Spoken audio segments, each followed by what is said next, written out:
Evercade Effect. Welcome, fellow Evercadians and retro enthusiasts. You're watching the Evercade Effect, and I'm retrogaming.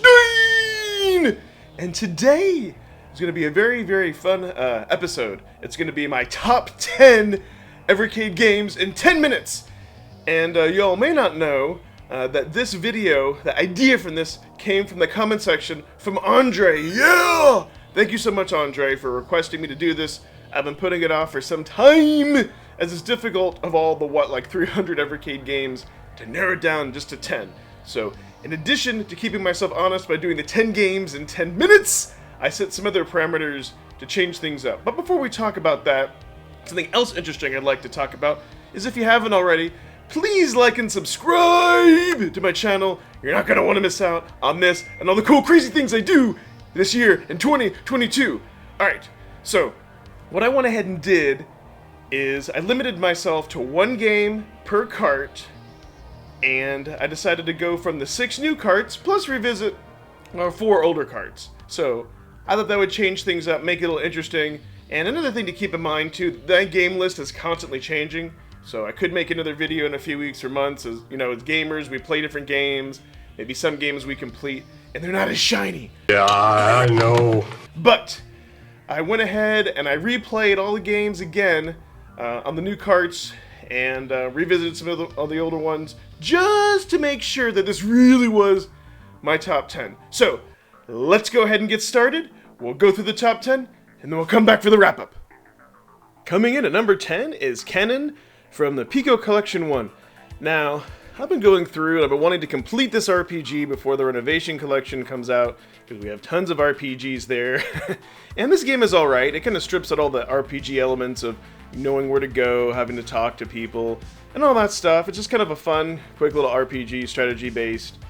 You can't get any new weapons or equipment, but yeah, if you want to get in and just kind of like, go about the battle and everything, it's fun. I do have to take breaks after a while, because that just the constant repetitiveness and the grind does get a little bit boring. But I'm still having fun with this game, and I just really want to complete it, because once we get those RPGs from the Renovation Collection, I doubt I'm going to want to go ahead and, go back to this one here. But, yeah, that's all I got to say. How about this collection? About this game, I'm sorry! Not collection. Alright. You can see here just moving people around, getting in position for attack. You get more people later on. And all that. Alright, okay, cool. Battle Lane Volume number 5. So, this is from the Technos Collection, number 9, which in my opinion of all the new carts is the weakest one. And I picked this game because it's so bizarre, it's so different, it's very challenging, and I love that. For me, just the Double Dragon arcade versions weren't too good. This is something totally new and different, and even though it's super challenging, I keep playing it.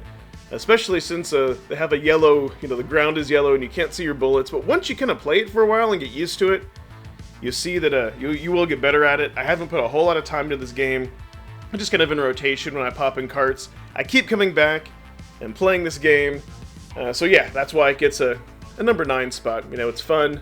I do recommend checking it out. Oh, look, there it has got missiles. And and then you get to this third part where you get out of your bike and there's all these people shooting at you. I haven't gotten past that stage yet, but I do have motivation to go back and keep playing this one. Okay, number 8, Biomechanical Toy from the Galeco Collection. This was a tough one for me to pick because there are so many great games in this collection.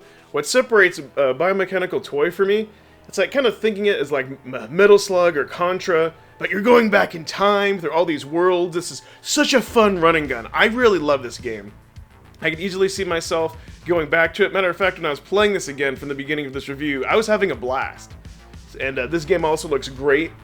The purple handheld, as a lot of the horizontal games do. But yeah, this is just so bizarre. This is just so much fun. It's definitely a game I can see myself going back to and just popping in to chill. And that's important to me for arcade games. When I go back to this game, can I just easily chill, or is this something that I'm done with? No. This game I'm definitely done with. Yes, I have completed it, if that wasn't clear. But yeah, this cart was a little bit tough, as all the games are great, but this one just happened to be unique and bizarre. Oh, okay, number 7, Tumble Pop! So, the reason this game gets number 7, because the first time that I played it, I completed it all the way through. And You get to go ahead and choose what world you want to start at. Actually, I think this one might be from this is from a save state.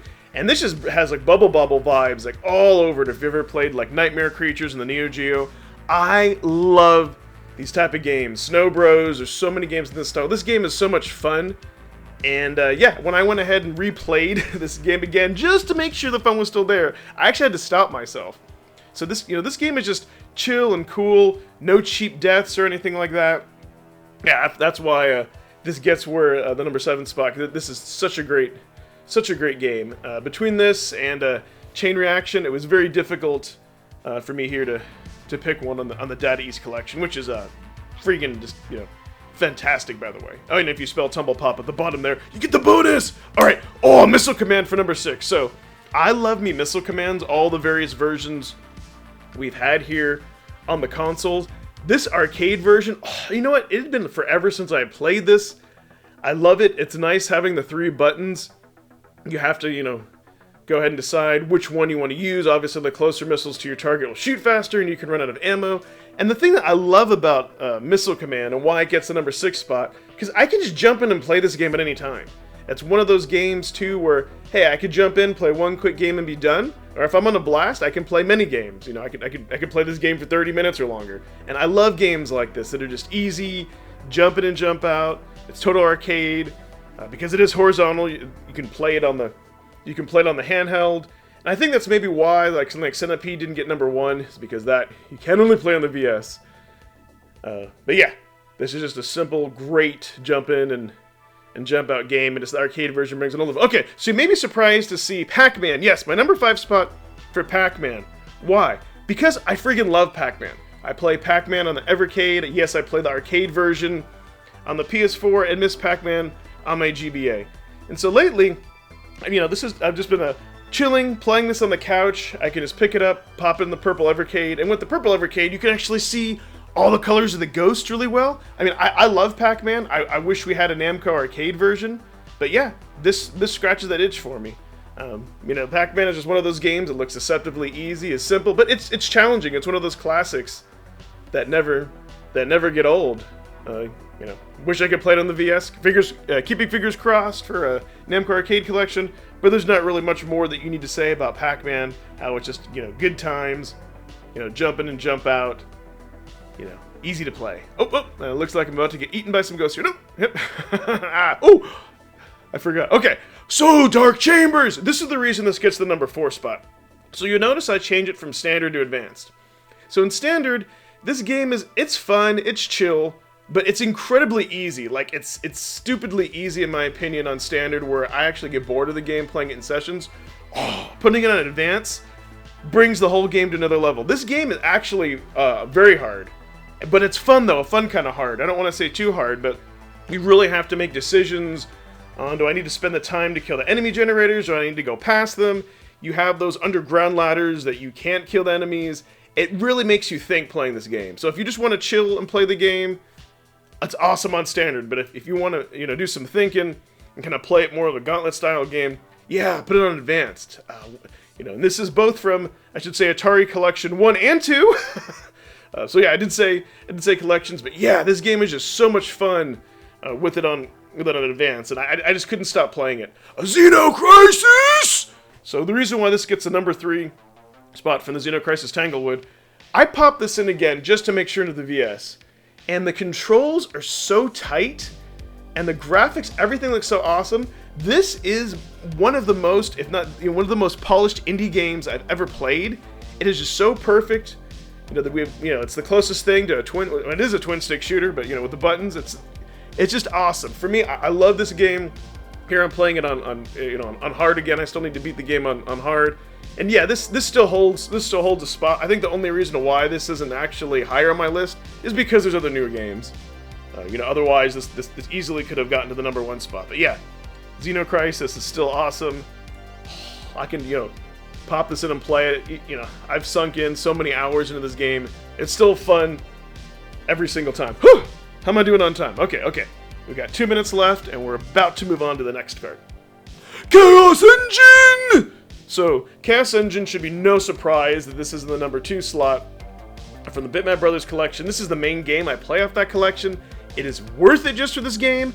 This is just like, oh, like, you know, it's like a variation of Xenocrisis on steroids.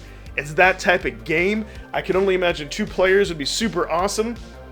But I love how the CPU helps you out, and you have special abilities, and you can customize your stats. This game is so much fun. There's puzzle elements. I haven't beaten it yet.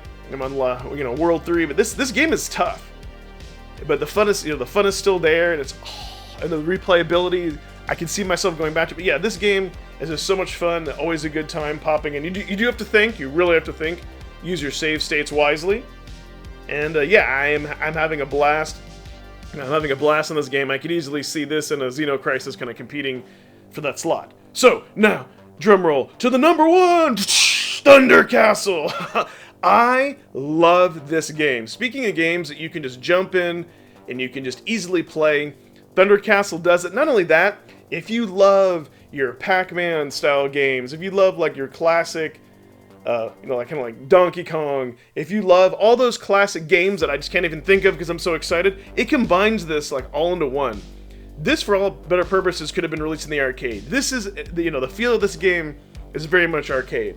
You have to think, you have to use strategy. You got to get the magical creatures to slay the enemies. In this case, it's the bats and the dragon. This was a tough one. This and Night Stalker, and again, I could have picked my top 10 and probably picked every single one from the Intellivision cart, but that wouldn't really be as objective. I might do that in a future video, but this game is fantastic. It's whenever I pop in the television collection, I've got to play it. All right, we are now out of time, and we are back. Whew. All right, y'all. What did you think of my top 10? Put it in the description below. Let's chat it up and get a conversation going. Yeah. And I just wanted to thank you so much for sticking with me this far in the video. I hope you enjoyed my top 10. And before we go here, me and Rich from Bacon Ice Cream Productions, we started a second channel called Calling All Retro Gamers. The links are in the description below, and we just released and recorded our second episode. Please go ahead and check that out and subscribe to that channel. We're really doing some cool, great things, talking about everything retro related. So if you like what you see here and want an extension of that, go ahead and check it out. And well, I created content. Thanks for watching. Bye bye.